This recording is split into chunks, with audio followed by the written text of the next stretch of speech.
Before we start, it's important to understand something. Steve Hodel never set out to prove his father was a killer. He set out to prove he wasn't. He was a former LAPD homicide detective, trained to look at evidence, trained to follow patterns, trained to think like an investigator, not like a son.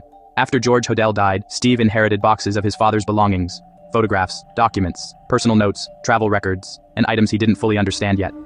At first, nothing seemed unusual, but the deeper he looked, the more Steve realized he wasn't digging through memories. He was digging through a crime scene that stretched across decades, and it was leading him somewhere he didn't want to go. Inside one of those boxes, Steve found 2 photographs of a young woman with striking similarities to Elizabeth Short. He didn't trust his own eyes, so he did what a detective would do. He brought the images to facial recognition analysts and experts. The results came back with a 95-97% probability match that the woman in those photos could be Elizabeth Short. Does this prove anything on its own? No.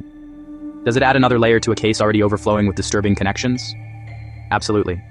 Because what are the odds that a doctor suspected in the most brutal unsolved murder in Los Angeles just happened to have photos of a woman who looks almost identical to the victim hidden in his belongings? Steve didn't want to believe it, but he couldn't ignore it either. Steve began connecting timelines. Locations his father lived, women murdered nearby, dates of travel, patterns in the killings, the psychology behind the crimes, the connections to the lone woman victims, the sudden quiet after Hodel left the US. The Manila murder that looked almost identical in method. Every time he aligned the events, his father kept landing in the center. Then there were the official files Steve uncovered.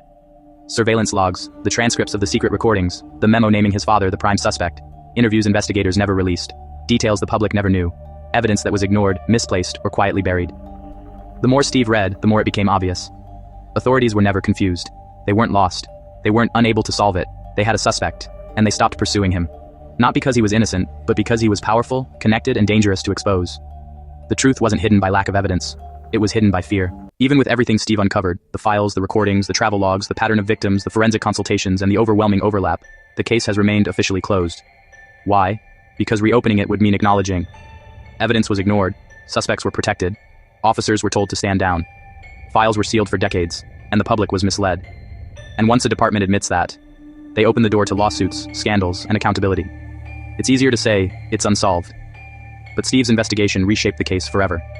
He didn't solve it officially, but he solved what the documents would allow. And what he found was enough to change the entire narrative of who the Black Dahlia was, and who may have killed her. In Part 9, we step back from the investigation and focus on something even more important: the victims, the failures, the impact, and the truth we're left with today. This is KC. Thank you for listening, and I'll see you in Part 9.